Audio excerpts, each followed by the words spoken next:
Hello and welcome to my channel. Today is going to be my first wrap-up video ever. Yay! I read 6 books in May, 5 fiction and 1 non-fiction. So I'm just going to dive straight into it. Yay! First book that I read was Ship Beyond Time by Heidi Heilig.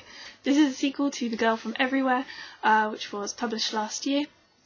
And it's great. It's got time travel, pirates, really creepy mermaids, mythologies that you don't really ever see in fiction. So this book setting is not even a myth I'd even heard of. It's a mythical French island, and there's pirates and fun and swashbuckling and romance and really snarky characters. It's great.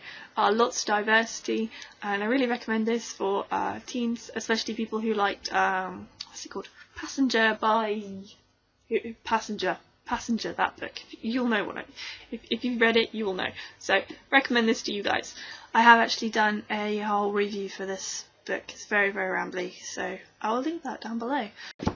Book number 2 was The Fifth Season by N.K. Jemisin.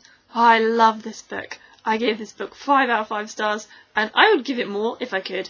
Like, oh, so good, so amazing. It's really hard to talk about. And the blurb is terrible. The blurb tells you nothing. This is not a book I would have picked up on my own, I don't think, because I think cover-wise it's a really cool cover, but it does kind of scream medieval. So this was a book that was recommended to me by a friend whose opinions I really trust, especially about books, and it's incredible. So this is world, and the entire culture of this world and everything is to do with ground. The problem with this world is that it's very temperamental in terms of there's a lot of earthquakes, there's a lot of volcanoes, you get a lot of natural disasters and tsunamis and things like that happening, and the people are constantly aware of this and trying to survive as best they can in these communities. In this world you have people called origins. They can control earthquakes, vibrations, they can cause them and stop them, and it's really cool magic system. Like, I don't want to go into any more detail, but it's really cool, and I completely trust this author. Like, she does incredible things with writing. I have never seen a second person point of view work as well as this does. This is just like, woof. I love it. I love it. I've just started book 2, The Obelisk Gate, and I'm so excited to read it, but I'm also like, I don't want it to end, like, ever. So yes, I heartily recommend this to anybody who loves fantasy. It's an incredibly diverse book as well. We've got polygamous relationship, LGBTQA, different races, and it's just I can't stress how great this book is. If you love fantasy, you have to read it. Go. The next book is Akata by Nnedi Okorafor. I read Lagoon by this author last year, and I didn't really like Lagoon. I did kind of set out thinking I probably wouldn't like it, but I wanted to read it anyway, because I really don't like aliens. I just don't care about aliens, I'm sorry. But this book, which is middle grade / kind of YA, I think it's kind of early YA maybe, sounded a lot more my thing, and I was right. So Sunny lives in Nigeria, but she was born in New York City. She looks West African, but she's albino. She's a terrific athlete, but she is so sensitive to the sun that she can't play soccer during the day. She doesn't seem to fit anywhere, and then she learns why. Classmate Olu and his friend Chi-Chi feel that they have magical abilities, and so does Sunny. She is a free agent, overflowing with latent power, and she has a lot of catching up to do. Soon, Sunny's taking a crash course in magical history, spells, juju, shape-changing, and dimensional travel. Her new world is a secret from her family, but it's well worth all of the exhaustion and sneaking around. But there is a dark side. Just as she's finding her footing, Sunny, with Olu, Chi-Chi, and their American friend Sasha, is asked by the magical authorities to help track down a criminal. Not just a run-of-the-mill bad guy, a real-life hardcore serial killer with the abilities far stronger than theirs. And yeah, it's really great. It gave me a lot of Harry Potter vibes. There's even a "you are a wizard, Harry" kind of moment, and the wand chooses the wizard. So I don't know if that was deliberate or not, but I liked it. I liked those little kind of nuggets. Sunny as a character is really kind of interesting, and the writing reflects her thought processes really well. I think my only little nitpicks about this book was that the plot itself didn't really feel fully formed. It almost felt like half developed, and the bad guy kind of had no depth at all to him. I think the dialogue could have done with some more brushing up maybe. Some of the arguments that happened, I couldn't figure out what the issue was. The characters were just kind of, I don't know, have a go at each other for no reason, and I didn't get it. But there's some really dynamic relationships and friendships, so this is one I really recommend as well. It's great for people who like fantasy and something a bit different. So this book, great. Yay! The next book is Homegoing by Yaa Gyasi. This is a book I've seen a lot on Booktube. It's a bit of a buzz book. Everybody is reading it and talking about it. There's a lot of hype. One of my writery friends has read it and he rated it really highly. And it's because of all these great reviews that I picked it up as well. I had to wait quite a long time on the library for it to come through. But then spontaneously my local library got 2 copies, so I was like, yay! So I got one of those and skipped the queue because this was a beautiful book. It's about 2 sisters who they never meet. One marries a slaver, a white slaver, and the other is sold into slavery. It's a really sad book in a lot of ways. It's very realistic and very heart-wrenching, and I think any book about slavery is going to be quite emotionally hard going. We've got like, I think it's 14 different characters, 7 generations, going right from the 1700s down to modern day.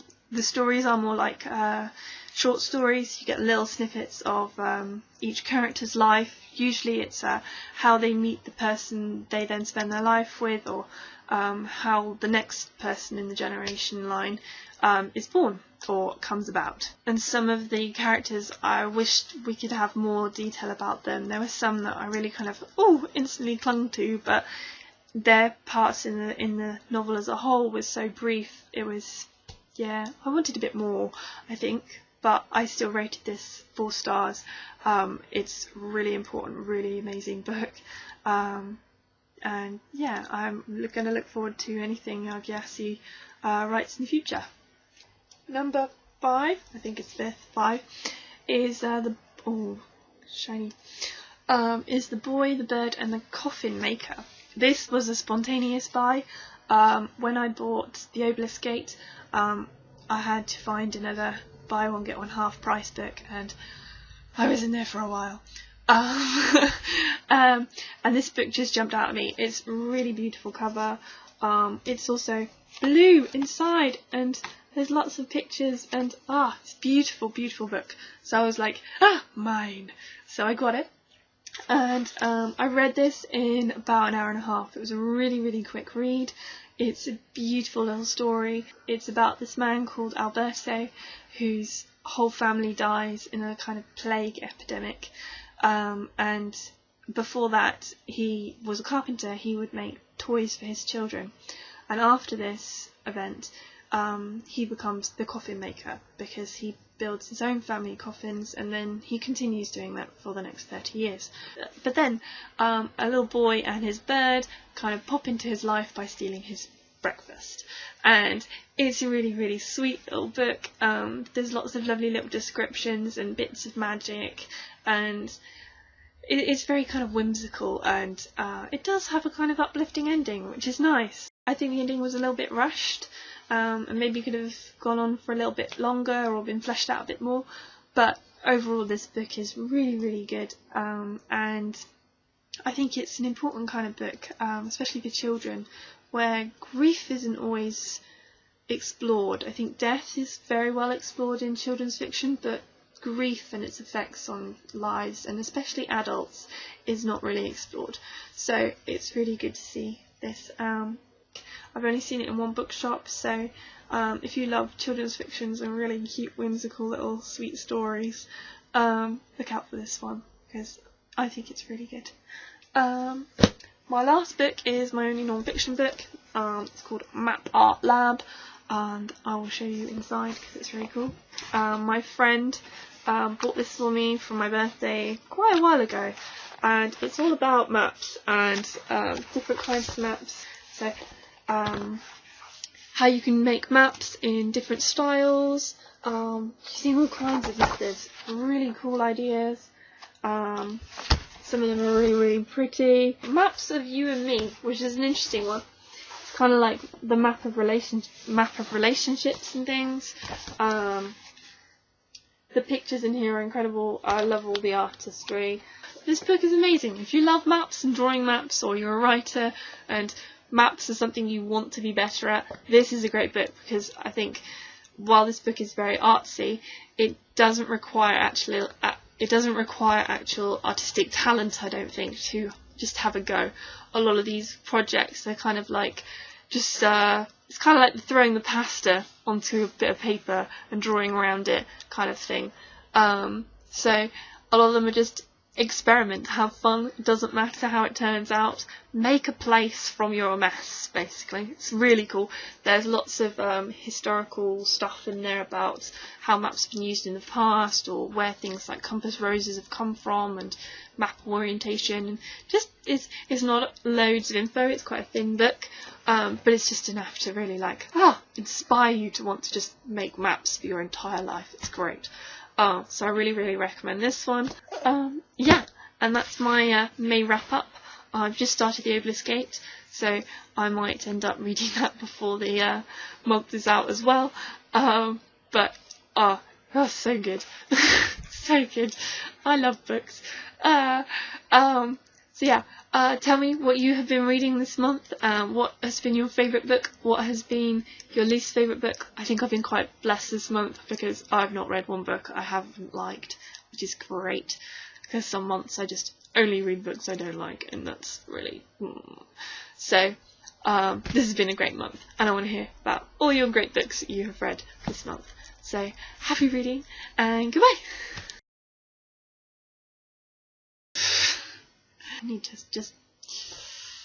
How do I explain what this book is about? Where I've only I've a lot on, but if I can't do words, I don't know. Okay.